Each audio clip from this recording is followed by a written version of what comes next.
الف محترمہ فاطمہ جناح ڈیش کو پیدا ہوئیں؟ جواب ہے 31 جولائی 1893 کو۔ بے محترمہ فاطمہ جناح 7 بہن بھائیوں میں سب سے ڈیش تھیں؟ جواب ہے چھوٹی۔ جیم آل پاکستان وومن ایسوسی ایشن افواہ کا قیام ڈیش کو عمل میں لایا گیا؟ جواب ہے 22 فروری 1949۔ دال محترمہ فاطمہ جناح نے 1965 میں ڈیش امیدوار کی حیثیت سے انتخابات میں حصہ لیا؟ جواب ہے صدارتی امیدوار۔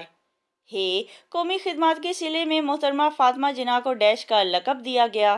جواب ہے مادر ملت۔ سوال نمبر 3، ایک طالب علم درج ذیل اقتباس کو اقتباس کہتے ہیں کسی مضمون یا کتاب سے لی گئی مختصر تحریر کو درست تلفظ سے پڑھیں اور باقی طلبہ اس میں موجود اہم نکات پر بات کریں۔ پاکستانی جوان وطن کی آن پر قربان ہونا اپنی زندگی کا مقصد سمجھتا ہے۔ جب بھی کڑا وقت آیا یعنی مشکل وقت آیا، ہمارے جوانوں نے لہو کے نذرانے دے کر وطن کی مانگ میں سندور بھر دیا۔ بہادری اور جانسپاری کے عوض اللہ کے انعام و اکرام کے علاوہ جرأت و بہادری کا فقید المثال مظاہرہ کرنے والوں کو قوم تو قوم، حکومت بھی فراموش نہیں کرتی۔ پاکستانی مسلح افواج کا نصب العین سچائی، ایمان، بہادری، بے خوف قیادت اور لازوال جرأت کا مظاہرہ ہے۔ وہ اپنے مقصد حیات سے کسی طرح بھی پیچھے نہیں ہٹتا۔ اسے وطن کی خاطر جان قربان کرنے کی دھن رہتی ہے۔ اسے علم ہے کہ دنیا کی عارضی زندگی ہے، جبکہ دائمی زندگی کی کامیابی قربانیوں کی مرہون منت ہے۔ اس عبارت کے اہم نکات یہ ہیں: نمبر 1، پاکستانی نوجوان اپنے وطن کی خاطر جان قربان کر دیتے ہیں۔ نمبر 2، پاکستانی مسلح افواج کا نصب العین سچائی، ایمان، بہادری اور بے خوف قیادت اور جرأت ہے۔ نمبر 3، ہمارے نوجوان جانتے ہیں کہ دائمی زندگی قربانیوں کی مرہون منت ہے۔ سوال نمبر 4، درج ذیل جملوں کو لفظوں کی تکرار کے حوالے سے درست کر کے لکھیں۔ الف کو مری کے پہاڑ سرسبز و شاداب ہیں۔ کو کہتے ہیں پہاڑ کو، تو پہاڑ کا لفظ ہم 2 دفعہ استعمال نہیں کریں گے۔ جواب ہے مری کے پہاڑ سرسبز و شاداب ہیں۔ بے آب زمزم کا پانی میٹھا ہوتا ہے۔ آپ کہتے ہیں پانی کو، تو پانی کا لفظ 2 دفعہ جملے میں استعمال نہیں ہوگا۔ زمزم کا پانی میٹھا ہوتا ہے، یا ہم کہیں گے آب زمزم میٹھا ہوتا ہے۔ جیم ماہ رمضان کا مہینہ بابرکت ہے۔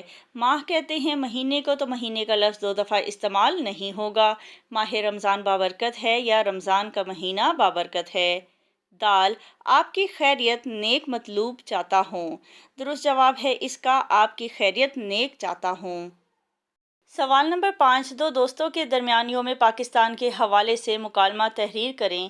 اس کی الگ سے ویڈیو بنا کر میں چینل پر اپلوڈ کر دوں گی، لنک آپ کو اسی ویڈیو کے آخر میں مل جائے گا۔ سوال نمبر 6، ذیل میں درج پاکستان کی 4 نامور خواتین کی شخصیت اور خدمات پر 50-50 الفاظ پر مشتمل اقتباس لکھیں۔ مریم مختار 1892 کو کراچی میں پیدا ہوئیں۔ آپ کرنل مختار کی بیٹی تھیں۔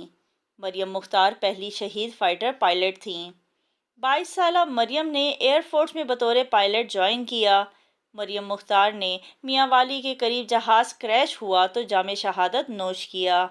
بانو قدسیہ نے 1949 میں گورنمنٹ کالج لاہور میں شعبہ اردو میں داخلہ لیا اور وہاں معروف ادیب اشفاق احمد ان کے کلاس فیلو تھے۔ ادبی دنیا میں ان کا ایک نام تھا۔ وقت گزرنے کے ساتھ ادبی ہم آہنگی کی وجہ سے دونوں نے شادی کر لی۔ انہوں نے ادبی رسالے کا اجرا کیا، ٹی وی کے لیے طویل ڈرامے اور سیریل تحریر کیے۔ ان کے ان گنت ڈراموں اور سیریل کی وجہ سے ان کا گھر ہی ادبی مرکز بن گیا۔ ان کی تحریروں کا بڑا موضوع عورت ہی رہا ہے۔ آپ 3 فروری 2017 کو انتقال کر گئیں۔ بلقیس ایدھی جناب عبدالستار ایدھی کی اہلیہ تھیں، یعنی ان کی بیوی تھیں۔ ان کو حلالہ امتیاز، public service award, mother day award سے نوازا گیا۔ آپ نے ہمیشہ لوگوں میں محبتیں بانٹیں۔ آپ پرعزم اور سادگی کی تصویر تھیں۔ جب بھی کسی یتیم بچے کو دیکھتیں تو سب کام چھوڑ کر اس بچے کا خیال عبادت سمجھ کر رکھتی تھیں۔ انہوں نے جناب عبدالستار ایدھی کا ہر قدم پر ساتھ دیا اور ان کے ساتھ مل کر ایدھی فاؤنڈیشن کا ادارہ قائم کیا۔ آپ ہمیشہ اپنی قوم کی محسنہ رہیں۔ بیگم شمشاد احمد بیگم شمشاد احمد بھی اماں کے نام سے مشہور تھیں اور شوہر کی وفات کے بعد انہوں نے ہمت نہ ہاری اور اپنے بچوں مولانا شوکت علی اور محمد علی جوہر کو اعلیٰ تعلیم دلوائی۔ 18 یا 20 برس تک وہ جاہل رہیں، لیکن انہوں نے خود بھی اردو پڑھنا شروع کی اور بچوں کے ساتھ جلسوں میں بھی شرکت کی۔ ان کو قید میں بھی رکھا گیا۔ وہ بہت ہی صاحب فہم تھیں۔ ان کو لوگ بھی اماں کے نام سے یاد کرتے تھے۔ آپ اپنے بچوں کے جذبہ حریت کو ابھارتی رہیں۔ عمل کیجیے۔ انٹرنیٹ کی مدد سے مندرجہ ذیل شعبوں میں نمایاں خدمات سر انجام دینے والی پاکستانی خواتین کا نام لکھیں۔ سیاست میں ہیں جی بینظیر بھٹو ہیں، مریم نواز ہے، مریم صفدر ہیں اور سب سے بڑھ کر محترمہ فاطمہ جناح ہیں۔ مذہب میں محترمہ فاطمہ جناح نے بہت کام کیا، آصفہ قریشی، فرحت ہاشمی اور رفعت حسن۔ ادب میں ہیں بانو قدسیہ، قرۃ العین حیدر رضوی اور فرحین خالد۔ خدمت خلق میں محترمہ بلقیس ایدھی کا نام ہے، مدر ٹریسا اور محترمہ فاطمہ جناح کا نام ہے۔ کھیل میں ہے پلوشہ بشیر، یہ بیڈمنٹن کی کھلاڑی ہیں، شہلا بلوچ یہ فٹ بال کی کھلاڑی ہیں اور انم بند یہ پاکستانی تیراک ہیں۔